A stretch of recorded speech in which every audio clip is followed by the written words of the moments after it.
Hello అమ్మమ్మ. నేను మీ కథ శివ. ఈరోజు పొద్దున్నే నిద్రలేసి మా మొక్కల్లోకి అలాగ వచ్చాను. చూస్తే చూడండి మామ, కుందేళ్ళు వచ్చాయి. ఎక్కడి నుంచి వచ్చాయో 2 జంట. చూడండి ఎంత ముద్దు ముద్దుగా క్యూట్‌గా ఉన్నాయో. ఎక్కడి నుంచి వచ్చాయో తెలీదు నాకైతే. నిజంగా చూసి నేనైతే షాక్ అయిపోయాను. ఇదేందిరా మా గార్డెన్‌లోకి కుందేళ్ళు వచ్చాయని చెప్పేసి. చూస్తే 2 గడ్డి తింటా అలాగా లోపల లోపల వెళ్తా ఉన్నాయి చూడండి. దాక్కుంటా అయి భయపడలేదు. చాకుకునే కుందేళ్ళే గానీ ఇయైతే మాయి కాదు. మరి ఎక్కడి నుంచి వచ్చాయో తెలీదు మరి. చూడండి ఎంత ముద్దుగా ఉన్నాయో. పట్టుకుందాం దగ్గరికెళ్తే మాత్రం దూరంగా వెళ్ళిపోతా ఉన్నాయి. చాలా క్యూట్‌గా ఉన్నాయి 2 కలర్ జోడీ ఇయి.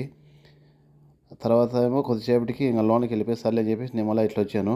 ఇన్ని రోజుల నుంచి నేను మొఖం నీళ్ళు ఎడతాను గానీ ఎప్పుడు కూడా పైన చూడలేదు. చూడండి ఇక్కడొచ్చి బెలాయి పిల్లలు చేసుకొని వెళ్ళిపోయిందది. ఇది కూడా రెక్కలొచ్చి ఇంక పైకి ఎగిరిపోయేదానికి సిద్ధంగా ఉన్నాయి. పెద్దదయితా ఉంది కానీ కాకపోతే ఇది వీడియో తీస్తా ఉంటే చూస్తా ఉంది గానీ పైకి ఎగిరేంత లేదు ఇప్పుడు ప్రస్తుతానికైతే మాత్రము. చూడండి మా మొక్కలు, మేము పెంచిన మొక్కలు ఎన్ని జంతువులకి, ఎంతమంది మనుషులకి సేద తీర్చుకునేదానికి ఉన్నాయి మొక్కలు.